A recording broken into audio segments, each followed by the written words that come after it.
Sí, es mejor la francesa. Bueno, en la francesa, curiosamente, aparecen al principio sus títulos, que fue ministro de Educación entre 1950 y 1952, es decir, al final, como Erasmo,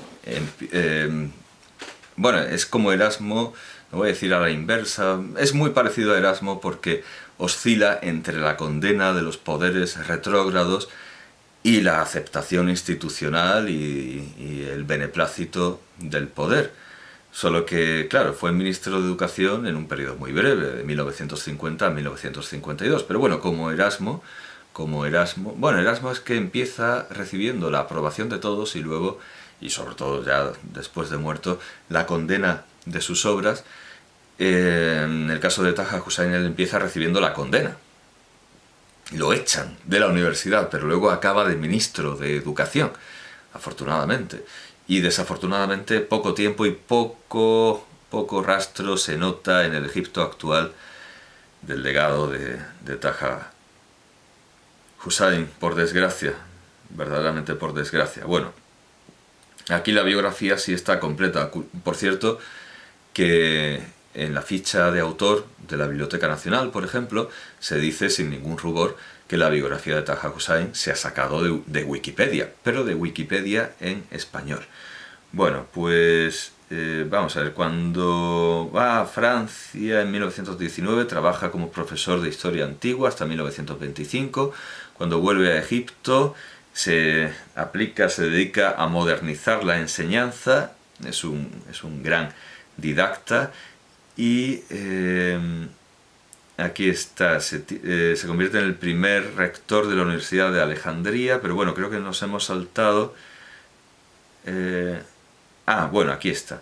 Vale, lo leo todo. Nacido en el seno de una familia modesta en un pueblo del mediano Egipto, y ya estoy viendo algo que contradice lo que he dicho, pero bueno, llegaremos. En 1889 es el séptimo de 13 hijos, es el séptimo de 13 hermanos. Perdió la vista a la edad de 4 años. He dicho antes de adolescente, ¿no? Eso... Borges es el que pierde la edad de adolescente y Alma-Arri, ahora mismo no me acuerdo, pero era más bien niño. Cuando estábamos hablando de... ¿A qué edad estamos hablando? 4 años. O sea, en realidad no creo que recuerde mucho del mundo iluminado. 4 años, 4 años. Sí, sí, naturalmente todo esto se cuenta aquí, pero es que suena a excusa, pero es que las descripciones son tan vívidas y tan coloridas que no parece que estén hechas por un ciego. Bueno, a la edad de 4 años de resultas de una conjuntivitis claro, como Alma-Arri, por las deficiencias médicas de la época en el caso de Alma-Arri, más bien del lugar en el caso de Hussein. Este encuentro precoz con las consecuencias de la pobreza y de la ignorancia lo marcará de por vida. Estudió en la mezquita Universidad de Al-Azhar. Después siguió los cursos de la nuevamente creada, de la nuevamente creada, está bien dicho, Universidad Fuad I. Y claro, aquí se omite que tiene que irse a la Fuad primero por esta tendencia crítica hacia la poesía preislámica y esa querencia por Alma-Arri. Entonces tiene como dos vidas académicas, una dentro del sistema religioso y otra en el mundo civil recién creado, que vendría a ser como la Universidad Central de Madrid, que crean los liberales a partir del periodo constitucional. Se beneficia de una beca, o sea, ya el acabose, se beneficia de una beca para seguir sus estudios en París, donde llega en 1914, y allí en París sostiene una tesis sobre Ibn Khaldun, en la Sorbona, en 1919. Luego vuelve, etcétera, etcétera, etcétera. Claro, cuando he dicho lo de la tesis sobre Alma-Arri, Mm, mm, no sé dónde lo he leído ni en qué me he... Ah, claro, pues tiene que ser en el comentario al libro de... El caso es que en París la tesis es sobre Ibn Khaldun, sobre el genio político tan admirado por Toynbee y por tantos otros. Tiene, claro, en las notas, esto es complicadísimo, claro, porque al final viene de dónde ha salido cada texto, pero al final de cada capítulo hay unas notas. Entonces yo entiendo que de las notas sobre el libro he sacado, pero entonces tendría que irme, esto ya lo complica mucho, tendría que irme a Nocturno, la triple prisión, página 52, me voy a la página 52. Es el único defecto que tiene el libro, que a lo mejor, pero bueno, así se facilita el estudio y ver las cosas una y otra vez. En la nota 8, vamos a ver la nota 8 sobre Al-Ma'arri, bueno, simplemente dice Abu Lala Al-Ma'arri, poeta ciego, nacido en 979, vale. Pues yo entendía haber leído que había sido el... Bueno, en fin, me faltan estudios sobre Taha Hussain, está bien claro, tengo momentos de su biografía que no me resultan tan claros y pido disculpas por eso, supongo que quizá en la introducción lo he leído, bueno, da igual. En París, su tesis es sobre Ibn Khaldun. Una cosa que he hecho en falta de este libro, y sería verdaderamente muy de agradecer, es un índice de nombres, no lo tiene. No tiene un índice de nombres que nos permita saber cuando, por ejemplo, aquí habla de los Césares o cuando habla de España, o cuando... Eso nos falta. Bueno, una obra en varios volúmenes, una obra completa en varios volúmenes, publicada en el Líbano, que se nos escapa de las manos. Y esto es una llave, pero bueno, es solo un primer paso. Es tentar.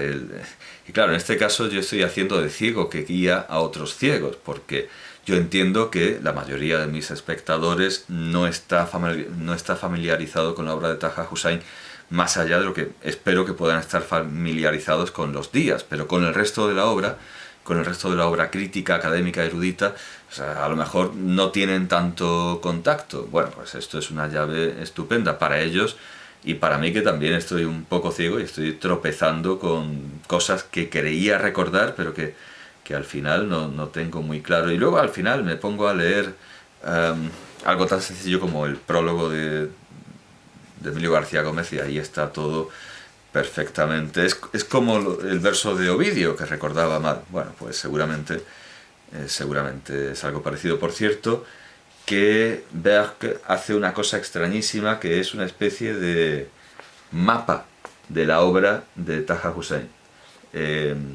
Cada vector tiene unos números que se corresponden con las obras y, en fin, ha diseñado su obra en una especie de diagrama. Yo no soy muy partidario de este tipo de crítica, desde luego, de esta crítica gráfica imaginativa tan plástica y tan artística, pero sin demasiada relación. Bueno, estaba con la biografía incompleta también, hemos dado ahí un tropiezo con la biografía incompleta en el Instituto de Estudios Árabes. Bueno, faltaban unas palabras. Dice, posteriormente cursó estudios era en la Universidad Rey Fuad I, era en la Universidad Fuad I, eso faltaba. En la Fuad I, donde se convirtió en el primer estudiante en obtener un doctorado. Más tarde, claro, en obtener un doctorado, y la Wikipedia en francés no dice con qué tesis se doctoró en la Fuad I, pues claro, fue con la tesis sobre Al-Ma'arri y luego se fue a París y se doctoró con Ibn Khaldun. Es que, en fin, bueno, al final creo yo que tenía razón. Creo que me corrijan los estudiosos. Entonces, obtiene un doctorado en la Fuad primero. Yo entiendo que con la obra de su ancestro intelectual, Al-Ma'arri. Luego estudia a Ibn Khaldun, que es el padre de la política árabe moderna y de la política y de la historiografía moderna. Más tarde continuó sus estudios en la Sorbona, en París, especializándose en historia antigua, griego y latín. Es un políglota. Y también consiguió un doctorado, el famoso doctorado de Ibn Khaldun. En Francia conoció a la que sería su esposa. A su regreso en Egipto trabajó como catedrático en la universidad, posteriormente rector de la Universidad de El Cairo, miembro de la Academia de la Lengua Árabe y ministro de Educación de Egipto. Durante el tiempo que ostentó el cargo de ministro, logró que la educación básica se convirtiera en obligatoria y gratuita. Asimismo, su gran visión de futuro le hizo concebir la creación del Instituto Egipcio como puente de entendimiento entre las dos orillas del Mediterráneo. Eligió España por la importancia del legado cultural árabe de este país. Es decir, que el Instituto Egipcio, él lo creó, pero que además que estuviera en nuestro país, fue su decisión, fue su entera decisión. Taha Hussein quiso estrechar este lazo con España. Bueno, luego hay una galería de directores que solo contiene un retrato que no tiene nombre, y luego hay una fotografía de la primera sede, que es un edificio muy funcional con la bandera de España y la bandera de Egipto, y se nos dice esto de la primera sede. Lorem ipsum is simply dummy text of the printing. Sí, es un lorem ipsum, ese corte de un texto de Cicerón para rellenar con texto lo que no tiene todavía el texto, para rellenar tipográficamente lo que, pues es lo que pone lorem ipsum. Y sede actual, lorem ipsum is simple, o sea, ni siquiera es el lorem ipsum, es la definición del lorem ipsum en una enciclopedia. Hay un vídeo que no me atrevo a pulsar, pero sí que se nos dice que, o por lo menos de aquí se extrae, que la sede actual se halla en la calle Francisco de Asís Méndez Casariego 1, en Madrid. O sea, ahí está el Instituto Egipcio, benemérita institución fundada por nuestro amado Taha Hussein, ese heredero de Al-Ma'arri y ese coetáneo de Jorge Luis Borges, y un autor en el que todos los lectores que me siguen deberían iniciarse y deberían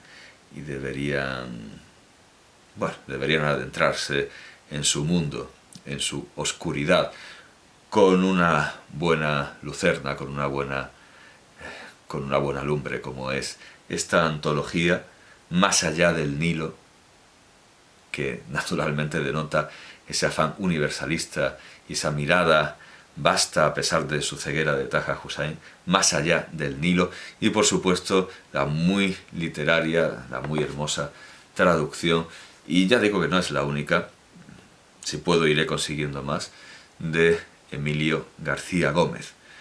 Me temo que no ha sido una presentación a la altura de tan gran autor, pero bueno, por algo se empieza. Espero que no consideren quienes me han estado escuchando que he estado dando palos de ciego.